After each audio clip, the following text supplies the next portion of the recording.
Getting used to Blender's selection tools is probably one of the most useful things that you could do if you're starting out modeling. Because while it might seem pretty simple, and we've already covered things like vertices, edges, and faces and what they are, and how you can right click to select them, there's a lot more to it. And when you think about it, no matter what you model, you're always going to have to make a selection and perform some action on that selection. So really, selecting things is going to be pretty much half of your entire workflow. So getting used to doing those things quickly is going to really help you in the long run. If you're coming from a different software package like Maya, then the way you edit things in Blender might seem a little bit weird at first, because in Maya you have individual component modes. You have a face mode, a vertex mode, and an edge mode. Whereas in Blender you just have one edit mode and 3 different ways of selecting your components, but it's all within the same mode. And the reason this makes a difference here is whatever action you perform is going to be performed on whatever your selection is made up of. That might sound a bit confusing at first, but let me just demonstrate it to show you what I mean. So if we select one vertex here and we extrude that, it's of course going to extrude that vertex by itself. Now if I were to select that vertex and select a vertex on a total opposite side of the mesh, there's no selection connecting these two, and I hit extrude, it's going to perform that action on just the vertices. So far, exactly the same. Now here's where things get a little different. If I were to select one vertex and then select a vertex next to it, this now makes up an edge. It's going to be exactly the same as if I had selected this edge in edge select mode. So if I hit extrude, that's going to look exactly the same as if I select 2 adjacent vertices and hit extrude. Exact same action. So it's performing the action on what the selection is made up of. And since 2 adjacent vertices make an edge, we're going to extrude an edge. Similarly, we can do that same thing with faces. So if I select a vertex here, one there, and then 2 more to make up a face, then once we hit extrude, we're going to be extruding that face and not just the individual vertices. Now, if you wanted to extrude just the vertices, then there's a different tool here for extrude individual, and that's going to work on exactly whatever component you have selected. But for the most part, by default, it's going to perform the action on whatever the selection is making up. So why does this all matter? Well, I'll give you a practical example. I believe you've already learned that Alt Select is selecting an edge loop, and we can talk a little bit more about selecting edge loops in a second, but let's just say we hold Alt and select one of these edges here. Even if we're in vertex select mode, it's going to select all of the vertices that make up that edge loop.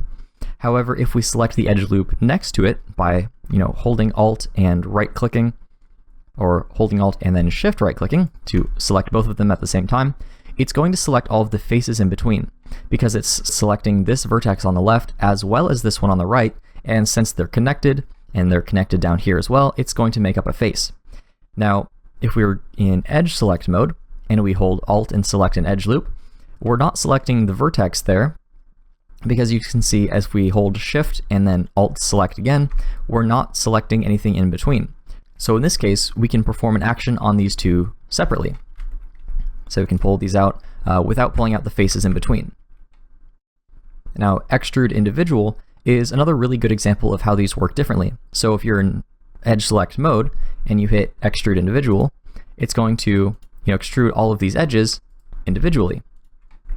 Now if we were in face select mode and we hold Alt and then select, that's going to again select that face loop since we're in face select mode. And if we hit extrude individual, it's going to extrude those faces individually. So it does take some getting used to, because vertices make up edges, which make up faces, but still they all have their own properties. But thankfully, the selection highlighting in Blender makes it really easy to see exactly what you're doing, because when you select a vertex, it's not only highlighting that vertex, but it's also highlighting half of the line in between this vertex and that one. And then once we select, I guess it's easier to see in wireframe view, but you can see that the selection sort of fades out in between these two. But if we were to select 2 of these, it's going to highlight the edge in between. And so that way we know that we have the edge selected. Now if we go into edge select mode and it switches over to just that edge, then nothing else is highlighted, and we know that we're performing that action only on that edge and nothing in between. So I hope that makes sense. It just takes a little bit of getting used to, just working in all 3 of these in one mode, but once you do, it's really powerful and you can work extremely quickly. So with the basics of selection out of the way, let's take a look at the selection tools that we have at our disposal. So you already know that we right-click to select, but you can find the other selection tools in the Select menu in the 3D View header. So the first one is Border Select, and this is one to use all the time. The hotkey is B, and you can just hit B to border, or I usually call it box select, anything that's in between that rectangle. Now it's only going to select what's in front of your view, so if you want to select anything behind it, you either have to hit Z to go into wireframe view. That'll select everything straight through, or you could turn off limit selection to visible here in the 3D header, and that's going to make all of the components visible to you, even if there's some geometry in the way. So now if you select with this turned off, then you'll select everything all the way through. But if you want to select only what's in the front, then just turn on limit selection to visible, and you'll be good to go. So besides box select or border select, we also have circle select, which is more of like a paintbrush select, and that'll bring up a little paintbrush here, and you can either scroll down on the mouse wheel to increase the size or scroll up to decrease, and you can just paint your selection. So that's really cool. And another one that I've been using without even really thinking here, just because it's such second nature, is selecting all. And if you go to select and choose select or deselect all, that'll just toggle whether everything is selected or deselected. So if you have something, selected over here, the hotkey is A, and you can hit A, deselect everything. Or if you hit A again, it'll select everything. So that's just a really quick way to work and clear your selection. Next after that, we have a lasso select, but I don't see it here in the menu. So it's helpful to know that if you hold down Control and then click and drag your left mouse button, then that'll lasso select, and you can select anything that's in that lasso region. So that's definitely a very quick one to work with, especially since it's always at your fingertips with just Control and click. And so far those have all just been selecting based on drawing something in the 3D viewport, but you can also select things based on their attributes. So one that I really like to use, especially when working with hard surface game assets, is sharp edges. So if we go to select and sharp edges, and that'll select everything based on its angle. And right now I'm in edge select mode. You can see that if I was in vertex select mode, then it would select everything that's in between, or if I was in face select mode. So usually when I'm selecting sharp edges, I will be in edge select mode, of course. So select sharp edges, and we can set a threshold here. So in this case, anything greater than 30 degrees is going to be selected. And as I decrease this, more and more edges are going to be selected. And as I increase this, less and less. So this is a quick way to get all those sharp edges selected. So another one that I find really helpful is select similar. And that's right up here in the menu, and the hotkey is Shift G, and that'll bring up this menu. But now you can select based on attributes of the mesh component. So when you have an edge selected and you hit Shift G, you can bring up the different edge attributes and either select any with a similar length, and you can either increase or decrease the threshold here on the right, depending on how accurate you want it to be. But you can also go for direction, the amount of faces around the edge, face angles, creases, bevels, seams, sharpness, freestyle edge marks, face regions. So many good things that you can select based on. And these are dependent on which component you have selected. So if you have a vertex selected, just a single vertex, then it'll bring up the vertex options here. And if you have a face selected, then it'll bring up face-specific things like materials, perimeters, areas, things that you can't really have with an edge or vertex. But this is really, really helpful because a lot of the times I'll have a selection that, maybe I want to select all of the faces that are, exactly the same size. So I'll select one of these, hit Shift G, select similar area, and now all of a sudden I've selected all of them that have, just that area. So you'll see this come into practice in the next video, but for now just be aware that you can, easily select things based on their attributes or what it's surrounded by. The next selection tool that I find extremely helpful is Select More or Less, and this is just Control Number Pad Plus or Control Number Pad Minus. So that's what I like to do, so I can just hit Control Plus and grow my selection, or Control Minus and shrink it. So if we just have one face selected and hit Control Plus, it'll select the surrounding faces as well. So that's a really easy way to, maybe either select a loop or whatever. I find that Control Plus and Control Minus is something that I do on pretty much a daily basis when I'm modeling. Now this does work slightly different whether you have an edge or a vertex or a face selected. So if I have an edge selected and I hit Control plus, it'll select the faces that are adjacent to it and grow that selection that way. But if I turn off face step, then it'll grow the selection only based on the edges and not on the faces. And this just makes it really easy, because if I were to select a vertex right here and hit Control plus, it'll really conveniently select all those surrounding faces. But if I turn face step off, then I can select only the vertices that are surrounding that vertex. So all depends on what you're trying to do, but I find Control plus and Control minus really good things to have in your muscle memory.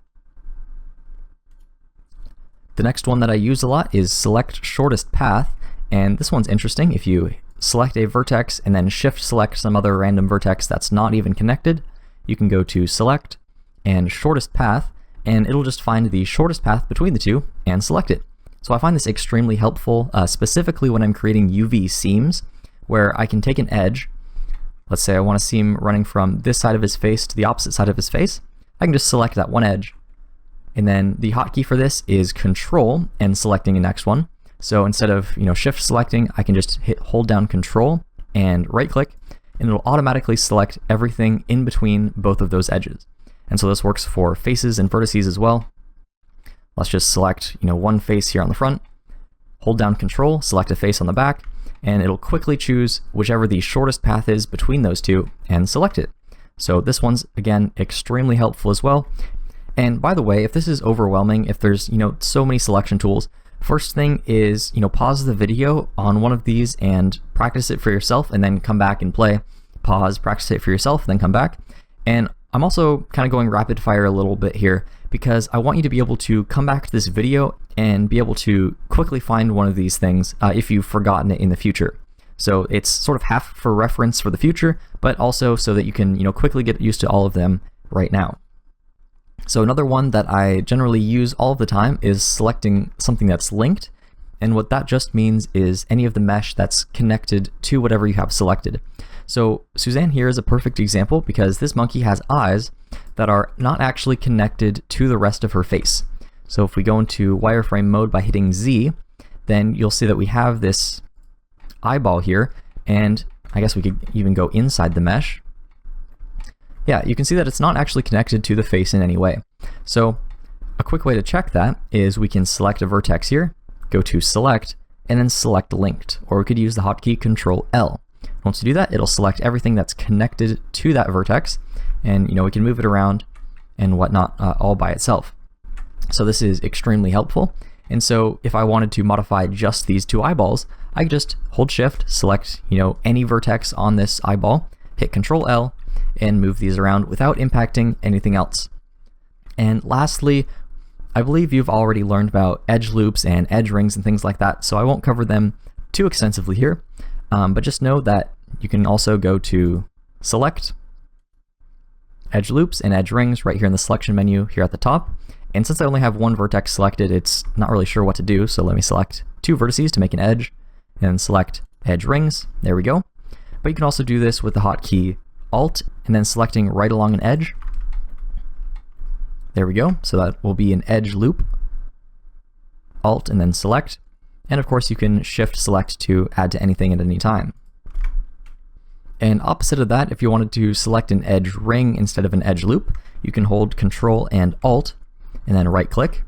Or similarly, you could just select an edge right here, go to the select menu and choose edge ring. And then of course, since we're in edge select mode, it's not selecting the vertices in between, so we don't have those faces selected. But if we were in face select mode and performed that same action, then we would have all of the faces selected. And similarly with vertices, since selecting one thing selects halfway between all of the other vertices, then if I were to select that edge ring, it'll select all of the faces in between. So again, I know that's a ton to throw at you all at once. So the best thing that you could do right here is just pause the course and then go load up your own blend file and practice on this Suzanne. Try all of those things. Again, I'll repeat them all in one place just so that you can see them. Vertices, edges, and faces, how those interact with each other. The select all with A, border select with Control B, lasso select with Control and left clicking, circle select, selecting sharp edges, selecting linked, selecting similar with Shift G, select more or less with Control plus and Control minus, select the shortest path by selecting one thing, holding Control and selecting something else, and also selecting edge loops and edge rings.